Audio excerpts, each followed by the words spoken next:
when I saw you at a party, a birthday party 2 weeks ago, I said, what happened to your wrist? And it was like one of these stories. Well, I was praying, and I said, "You got to be kidding!" It's true. Yeah, I know that. Like I got the black guy from defending the honor of a young woman. Yeah, so far from your experience, the prayer part. Exactly. But, no, yeah. I never broke my wrist praying, but no, you're right. You're not praying in the right way. But so one of the things I think is really you said God in everything, which is an Ignatian idea. Right. And I wonder if you can talk a little bit about how you experienced that in your own life and where you continue to grow in that. Yeah. Well, I think you know. This Ignatian notion is basically the idea that you can experience God at every moment in your life. You know, that every moment of your life is an invitation to experience God. Not simply Mass, right, and the Eucharist or Scripture or personal prayer, but relationships, work, nature, writing, even suffering sometimes, how God breaks into our lives during suffering. And the key is being aware, and also to be sort of attentive. And one of the techniques I talk about in the book is the examination of conscience, which is a sort of review of the day where you sort of look back and see where God was, because frequently it's easier to see God where God was than it is to see where God is. Because a lot of us in our lives, we say, oh, you know, that time where I was going through such a tough time, and I look back and I say, you know, there was God in that relationship or that kind word or that person that helped me or that doctor or that friend, you know, or that relative, and now I can see it all. Well, and that's hard to see. I think the saints see it as it's happening, you know, right now.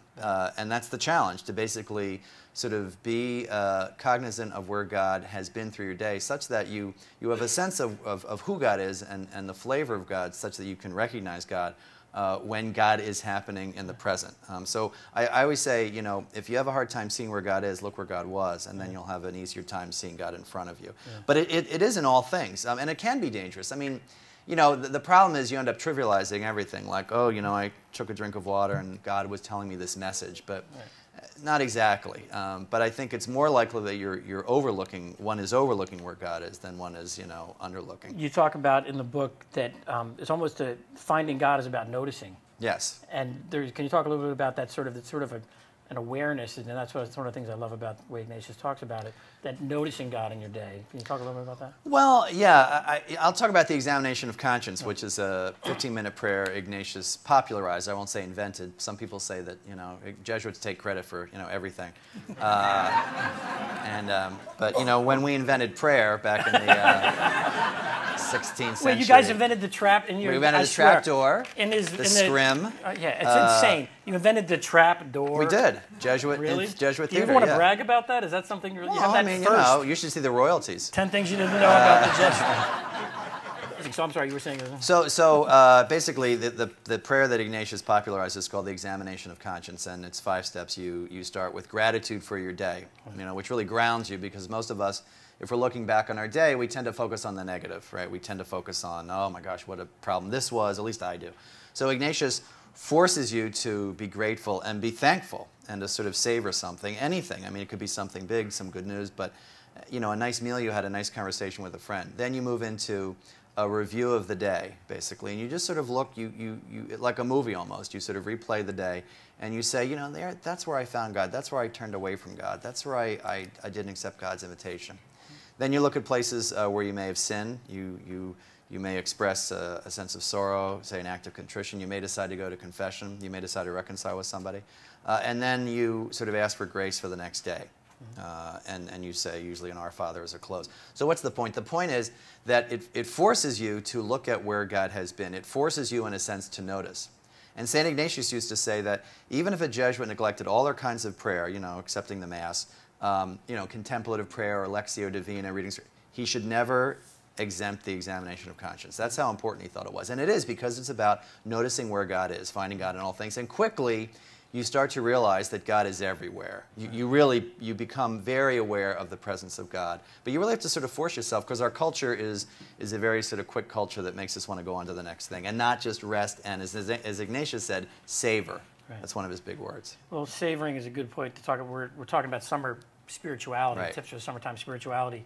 I'm assuming that people's schedules are often interrupted or disrupted during the summertime, but I would think it's also an opportunity if you're thinking about seeing God in all things, that your spirituality can take on a completely different cast. Yeah, I mean, I think that one of the things about the summer we were talking about earlier is that people's schedules are usually different, right? We're on vacation, maybe you have, you're taking trips, or maybe you have visitors, or you're just outside more. So it kind of shakes things up a little bit. And I think that anything that shakes up your spiritual life is actually good, because we get so stuck in these particular ways of praying, of looking at God, of seeing God in the familiar.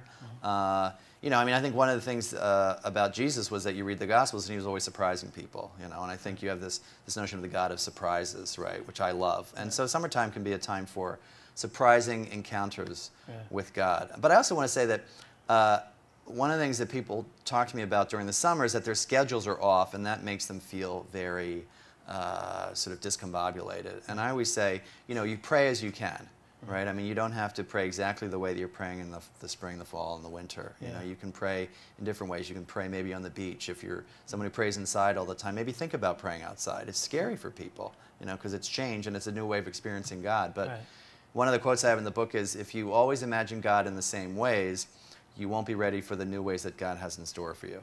Yeah. There's some great stories in the book and really honest stuff where you talk about your own sort of God of surprises. Can you talk about a few of those moments? I'm turning over here so people can hear the mic. He's very media savvy. He's been on the Colbert Report. So, that's right. Thank you, Stephen. So I was working in a community center during my philosophy studies, and my job was to help unemployed people look for work and go through the want ads and help them do resumes, which is part of what I did when I was with GE, and do practice interviews with them, and, you know, with the very poor who don't get this kind of training ever. So there was a woman named Wanda, who I'll never forget, and she was kind of sort of unkempt, and she really had a string of horrible luck, just terrible luck. And so I worked with her every week to find a job for her, to help her find, you know, we were going through want ads and papers, and we did practice interviews, we went over her resume. It was really just a long haul.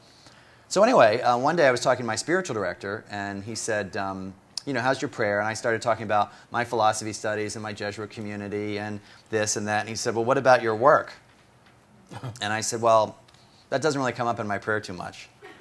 And he said, why not? And I said, well, kind of boring. I mean, I don't really, you know, it's not like I'm... People. I'd worked with street gangs before, and I'd worked in hospitals, and I worked with the poor and Mother Teresa's sisters. There are actually some here with the Missionaries of Charity in Jamaica. Just, you know, really sort of frontline, exciting work. And here I was sitting at a desk with this woman. Anyway, he said, well, maybe it's boring because you're not praying about it. And I said, no, it's boring because it's boring. It's just boring. So he said, I want you to pray about it specifically next time you do your examination and you've had a day at the center. Right. So the next week I went and I spent time with Wanda. And you know, she hadn't gotten a job yet, so it felt sort of like the same, and I was banging my head against the wall. And I called her into prayer that night, and I saw her face. You know, it's very easy to remember the people you work with. And I started crying. I was filled with, suddenly, I mean, it was clearly the Holy Spirit, suddenly filled with this tremendous sadness, just this real sadness for this person I didn't know. And I cried, and I knew enough about Ignatian prayer to know that this was something was going on with God. And so the next week I went to my spiritual director, and he said, how's the prayer with your work going? And I told him this experience, and I said I was a little surprised at how powerful it was. And he said, I'm not. He said, you were feeling probably, you know, God's compassion for her, you know, which moves you, which will move you the next time you're with her to feel that same compassion. And it was. And the next time I met Wanda, it was like meeting this and she is a holy person, we're all holy, but it was like meeting this special holy person that I'd been called to be with and called to experience God with, you know. So that was a big surprise, you know, and it changed the way I looked at her, it changed the way I looked at the center, it changed the way I looked at prayer, frankly. And it was a surprise, you know. And so, you know, if I had just sort of basically poo-pooed that idea and just stayed on the same path of just I'm going to pray about my community, my studies, the end, I wouldn't have had that wonderful experience. I still remember it, and I think it was a shock, you know. And you know, prayer isn't always like that. You know, prayer can be dry and boring and kind of tedious. But sometimes it is, and it's worth being open to it when it is.